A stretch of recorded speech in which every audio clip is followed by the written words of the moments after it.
Am I the a-hole for getting my boyfriend arrested? I'll just get straight to it. I'm a college student and this is my last semester until medical school. I've never been able to get a loan, so I've worked 5.5 years to get this degree because I have to pay out of pocket, so it takes way longer. I've worked 2, sometimes 3 jobs at a time and barely had a social life. For this upcoming semester, I reached my goal for tuition, so I quit one of my jobs so I could relax a bit. I was a server/bartender at 2 bars and had an office job, so I always have cash hidden in my apartment and my closet in a box. And before the semester starts a week or 2 before, I deposit it so I can pay my tuition. My boyfriend sometimes stays over while I'm there or when I'm not. Since I've been saving for the semester, he is the only one who's been over. I've never told him about the box, but he knows I have to pay for school. Well, yesterday night, I get home to put money in the box because I was gonna deposit it today and it's all gone. I freaked out and tore my apartment up, thinking I put it somewhere else knowing I didn't. I called my boyfriend like crazy. No answer. I didn't sleep last night as I was panicking. Then this morning he finally calls me back. I'm yelling at him about my money and is acting all confused and like I'm crazy. He comes over and I'm still angry. After a while, he finally admits he took it so he can borrow and that he'll pay me back. Where the heck is he gonna get $14,000 from in 2 weeks? I went into a rage and called the police and reported a theft because that is what he did.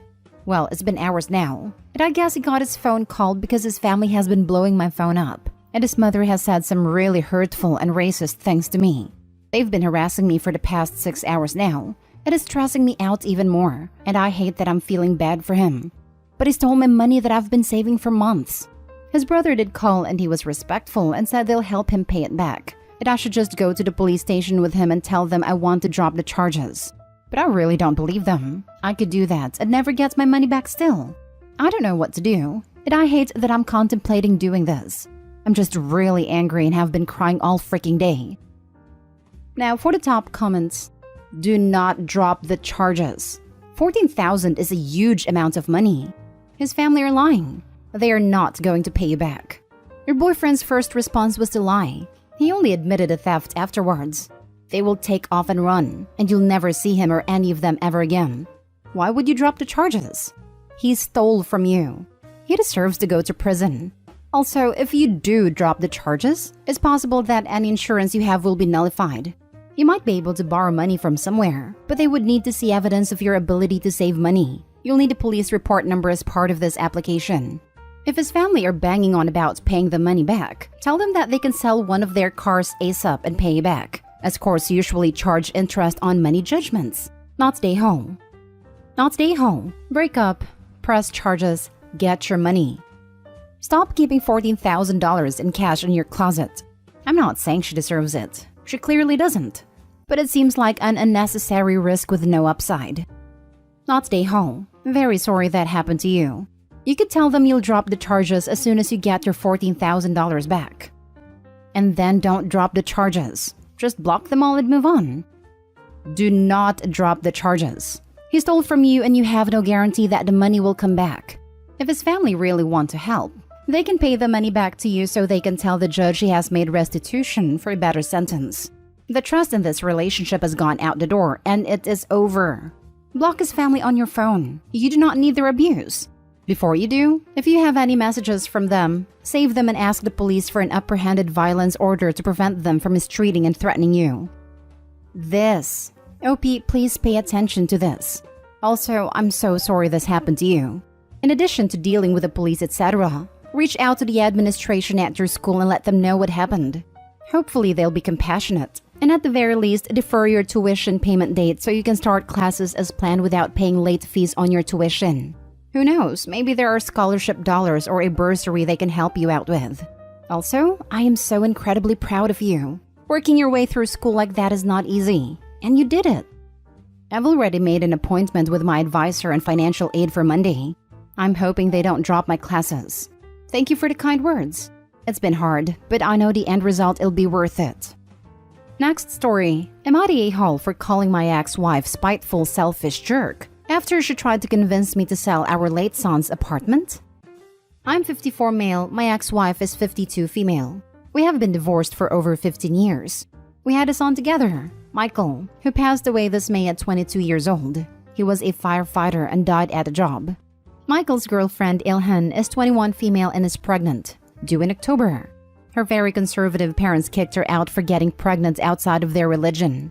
My ex was never fond of Ilhan and very reluctantly agreed to share the cost of an apartment with me when I said we should help them out with a deposit and the first few payments for their own place. This was just weeks before Michael died. Ilhan stayed in the apartment after his death. I told her already I'd help out in any way I can. My ex approached me a few weeks ago and asked me to sell the apartment and get our money back. I told her Ilhan really needs it and deserves our help. We both have more than enough money. My ex asked me to sell many times in the past few weeks. Last week, we got into a fight about Michael's estate. She wants to sue Ilhan because she doesn't think she should get anything. She again asked me to sell the apartment. It's still in both our names. I told her I'll just pay her for her share of the apartment and let that be. She gets her money then. But she said she doesn't think Ilhan should have the apartment. I told her she's a spiteful and selfish a-hole who cares about the money, and not her daughter-in-law and grandkid who literally will never know his dad. She cried, called me an a-hole, and said I am insensitive about her loss. Not the a-hole. Morally, and I'd imagine legally, Michael's unborn child is entitled to Michael's estate over anyone else. The estate, yes, but the apartment is in my ex's name, so it's not part of the estate. Morally, it 100% belongs to Ilhan and the baby. Not stay home at all. You even offered to buy your ex out so you can protect your daughter-in-law and grandchild. If your ex doesn't take you up on that, it will be fairly obvious that is not actually about the money, but about your ex's prejudice towards Ilhan. Hasn't Ilhan been through enough? Kicked out of her family, lost her partner while she's pregnant. Now your ex wants her to be homeless? That's messed up. You are a wonderful father, and you are honoring your son's memory by helping out Ilhan.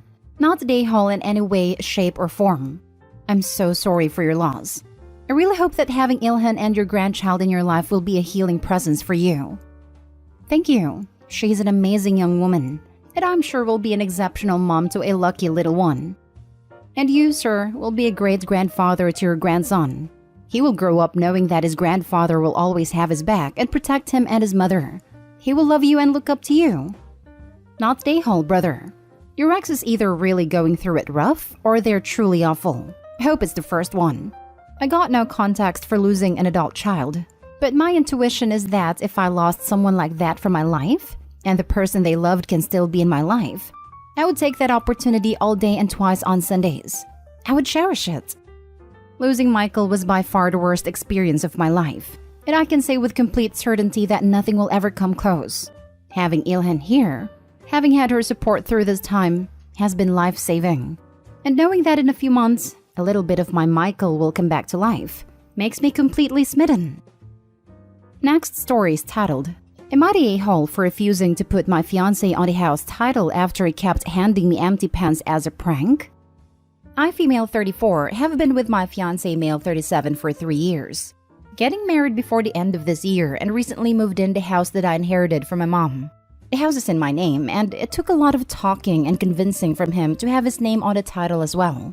Now, honestly, part of me doesn't think this is a good idea, at least not right now. Maybe after marriage? But anyway, I've decided to go ahead and put his name on the title so he could go ahead and start contributing towards mortgage more and lighten my burden a little bit. We've made appointments, decided on which form of ownership we were basing this on. When it was time for me to sign the deed, my fiancé stopped me and gave me a pen saying this pen was his lucky pen and told me to use it to sign the deed. I took it and tried to sign, but turned out it was empty. He was like, "Oh, I must have forgotten," while laughing, and then pulled out his other lucky pen. I took it, tried to sign, and that one too was empty. Honestly, seeing how he was laughing, I figured he was messing with me, but he swore he wasn't, and pulled out another one of his lucky pens. I tried that one too, and it was empty.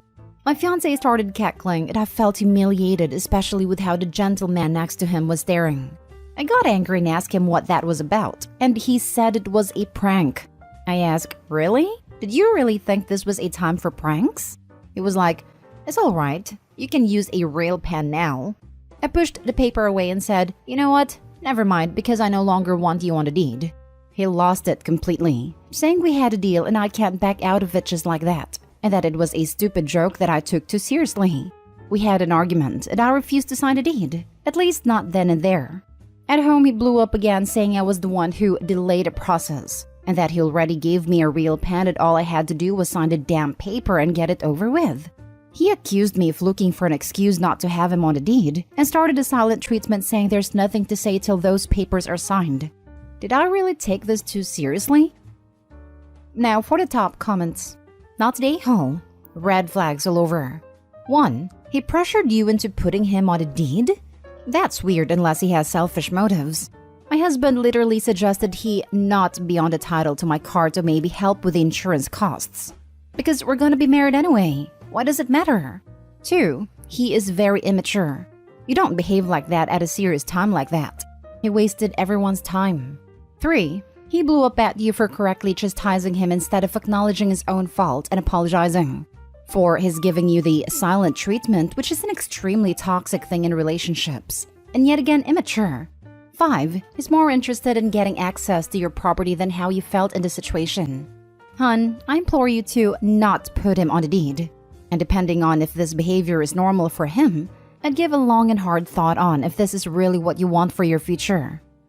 Not to mention that he went out of his way to humiliate and belittle her publicly when it came time to signing. It wasn't just a prank. It was an extremely petty way for him to try and assert power over her and make her look and feel like the lesser person in the arrangement when she is, in fact, the opposite. This reminded me of my paternal grandfather. He would pull crap like this and act like it was funny. He was also an abusive a-hole to my grandmother, physically and verbally. He was always belittling her and treating her like she was stupid.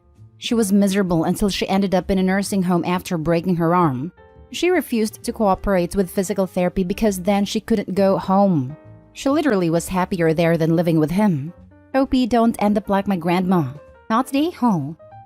You're the a-hole to yourself. He's gonna take half of your house when you break up. Don't do it. Agree. It's like you have a safe full of money in your house and he's asking you to hand over half.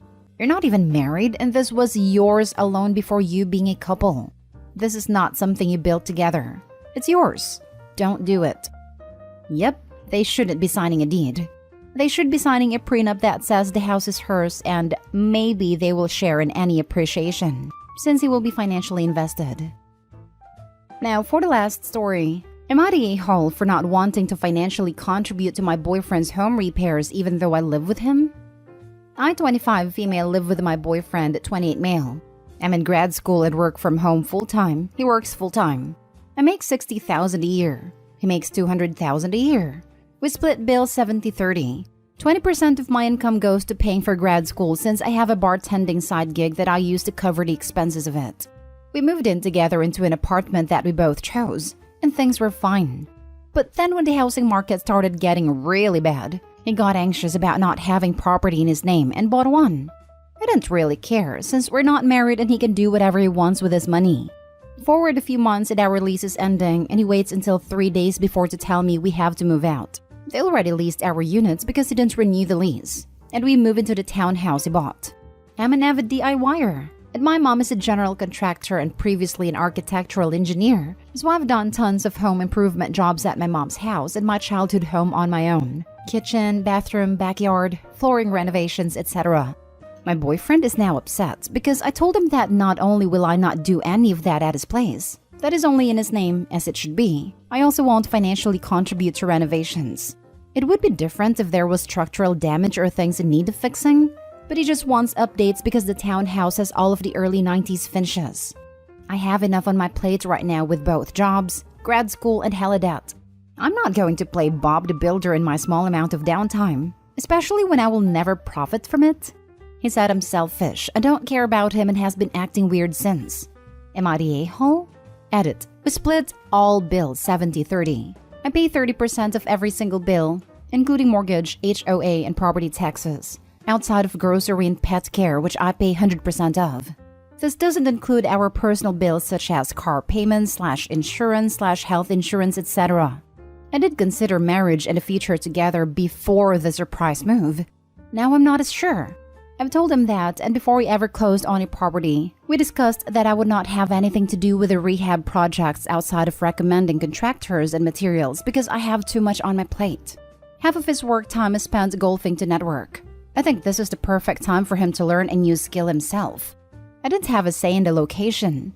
Style edge anything regarding the townhouse. I don't consider it ours in any way, shape, or form. It's in a city where I'm an extreme minority, and I've already made it clear that I'm not willing to live here more than 2 years. Not stay home. He sprung a move on you with 3 days' notice? He's asking you to financially contribute to a property you don't have any stake in? He's calling you selfish when he makes triple your salary and you're in school and working full-time. Be careful, OP. Yeah, I've told my mom everything so that she knows if I ask for money to move out in the case of an emergency, we have a plan set up. I don't know. Ever since the last minute move out, I haven't trusted him very much. He claims he just forgot to renew the lease, and with the price hike our apartment did, it only made sense to move. I agreed at the moment because I don't want to think about it and had exams, and it does save us both more money. But I would never agree to live with a man on a property they own in any other case. He claims he just forgot to renew the lease, but also was simultaneously purchasing a condo at the same time he was forgetting to renew the lease, and never once mentioned finding a lender, tracking down all his pay stubs for pre-approval, touring houses, putting in an offer, or scheduling an inspection. Girl, your mistrust is well placed. I don't know what his endgame is here, other than assuming he had a built-in free contractor, but I'm side-eyeing him hard. Not stay home. You have a ton on your plate already. And to be honest, it's his place. He could tell you to leave tomorrow and you'd be out the money and the work. Exactly. That's why I refuse to. With my mom's properties, it's different. I'm her only child and they'll be mine one day no matter what. And if we break up, I have a place to go live rent-free. But if I helped to the percent that he wanted, I wouldn't even be able to save any money. It would literally leave me with less than $250 a month to spend.